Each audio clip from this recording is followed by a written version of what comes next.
Well, I mean, we could get more into the free agency, but we're going to have a lot of time to do that. And we are still coming off about a week away or a week past the end of the season. We did first half grades rather, at the All-Star break for each guy. And I don't know, we could go through and do the second half, which would include post All-Star break. And, there's 7 playoff games. So, go ahead and go through that, assess people's performances, and maybe even assign a final grade if you want. Okay, I like it. You want to start with the point guards or starter? Let's just go through position. I think that's how we did it in the past. Position sounds good. We'll start with point guard De'Aaron Fox. I mean, A plus. Yeah, he got an Enough A plus in the first half. I think just in the fact that he kind of checked like all these boxes that we had, and then the second half he just continued doing it. And then was it when was his baby born? When was baby Rain born? Was he into February? Was that Pacers game where he missed? Yeah, and Davion started. Yeah, so that was the end. That was February 3rd. That was the day I got married. Oh my gosh! I know. I think my wedding anniversary is the Fox's baby's birthday. That's crazy. Yeah. Well, in short, though, De'Aaron Fox did everything that he needed to do to close out the season, basically continuing that All NBA trajectory, and he was the king of the playoffs. I mean, it was like, him, Curry, and Looney were just standouts in that series, and you throw Monk in there too, probably. But De'Aaron Fox, I mean, put himself on the map finally, just continuing to do what he did at a high level. He's convinced me, and I feel like I was stuck with Sabonis on this whole thing the whole year, but it's just like, Fox it feels like he's the best player. And I feel like, obviously, I feel like getting into this discussion so murky because it's like, what do we even, like, there's clear cut between like, who's the driving force and then who's kind of the stabilizing force. But it just feels like Fox is a little bit of both. I mean, definitely that driving force, but even he is a little bit of a stabilizer. Yeah, he definitely kind of started changing that narrative. Not the narrative, but like our way of thinking during the playoffs for sure. When it really mattered, when Sabonis was kind of being held down or held back by the Warriors defense, and Fox just shined. So he definitely raised some questions on maybe who the best player is. I don't know. I guess at the end of the day, it never really matters. Yeah, he kind of done it since the beginning of the season, but it's just like he's the main leader of this team in so many different ways. That is true. He is the leader. On the floor, a leader by example. He's probably one of the more vocal leaders. I think of him and Sabonis. Sabonis is out there. He's a great vocal leader as well, but I don't know. Just Fox has that grit to him, and we were talking about it. It's like the way he'll jaw with guys. Kind of, take what you want. From Draymond, but hearing Draymond say like, yeah, I just gained respect for Fox. It's like, yeah, you should have. That guy was just he was a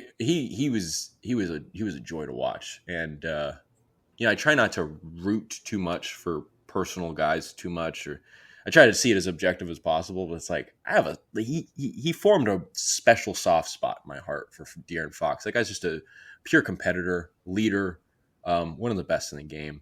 And I think it's give him an A plus again for the second half and an A plus overall. He's just surpassing expectations and then some.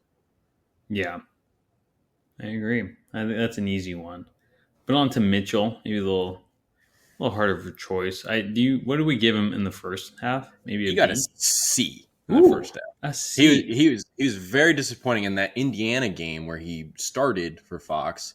Was one of the highlights because it just seemed like that was such an illustrative performance, him getting a starting role where he just did not have his foot anywhere near the gas pedal on the offensive end. Never made attempts to get into the paint. I don't know, have the stats right in front of me, but it's just like, unless it was an open three that came into his lap, or maybe something in transition. He was never pushing for anything.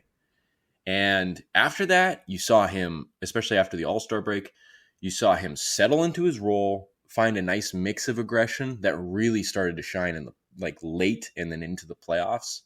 Um, I think he really had a bounce back second half, if we can call it that. I mean, I would be kind of tempted to give him an A minus because it's like when you start talking, especially if we're talking about grades based on specific expectations and specific role, not like overall, like a player's overall on a like 2K roster, but relative to the role and expectations, that's a bounce back second half. I would almost give him an A. I mean, what do you think? Yeah, I mean, he definitely stepped it up after that Indiana game. Um, and I mean, just his playoff performance, I thought was spectacular. The way he guarded Curry, the way he started to really show off his offensive skill set when it was needed during the playoffs. Yeah, I was thinking, I'm gonna go with an A minus. I was kind of thinking B plus A minus. Yeah, I can be that's talking fair. an A minus, maybe not an A. I agree with like expectations and whatnot, but I mean, I feel like for him to get an A or an A plus, he'd really have to wow me. But for his role, he was solid and what the Kings expected out of him. I think that's fair. I mean, like I think one of the things that would have probably been more worthy of an A would be if he let me see what his post All-Star break percentage was. Yeah, he's if he shot over 34% from three in the second half, but he didn't. He only shot Yeah, 32.3% from three in the second half. I feel like that's and you even hear him talk about it in his into the season press conference. It's like what's your goal for the offseason? It's like same as last year. It's shooting, consistency, and being a vocal leader on the floor. And you really would like to see that 3-point shot at least start to fall a little more consistently.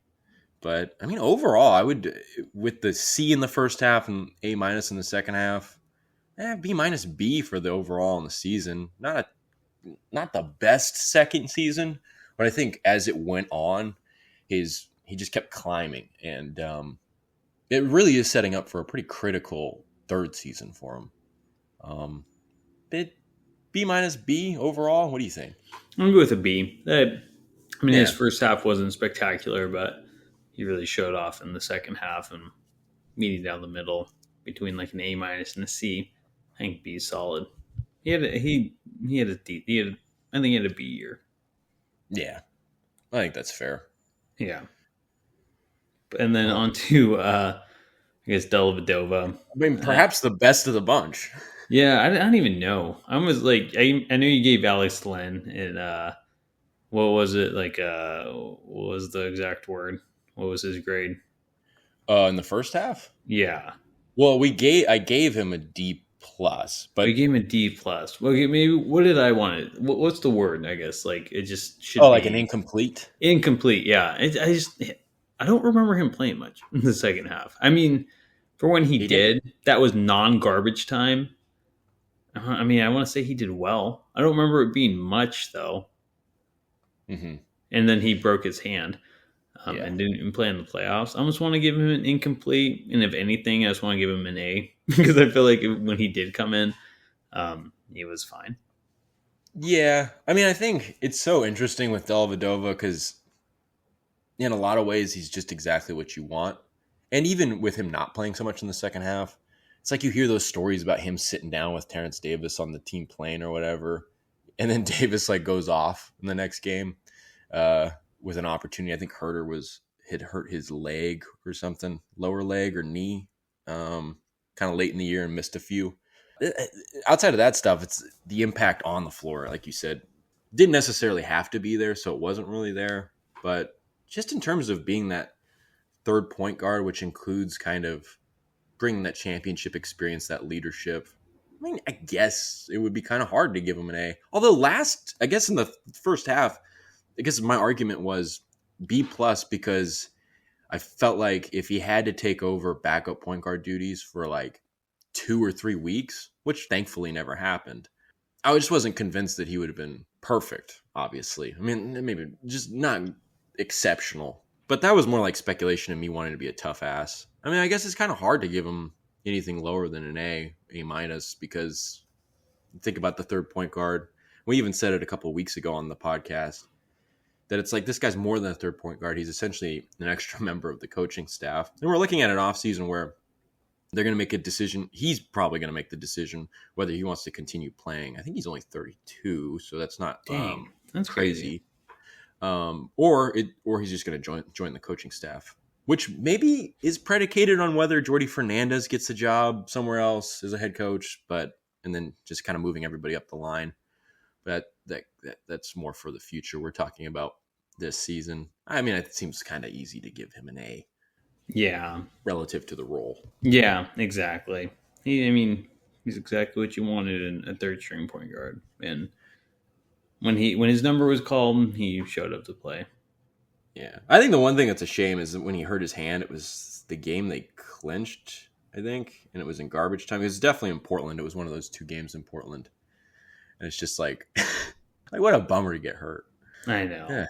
I wanted to see him take on at least Curry for a little bit in the playoffs. But yeah, throwing those different looks at him, that would have been... I mean, everybody in the league would have eaten that up, especially the way J.R. Smith kind of set out the runway for that. Yeah, that is true. That'd have been crazy. That'd have been fun. Yeah. But good group of point guards there. Yeah, I mean, I think overall, I think Fox really carried it to, an A. Dellavedova carried 2 with his A. So, I think at the end of the day, it's like an A minus group. Even with Mitchell's B, they were spectacular.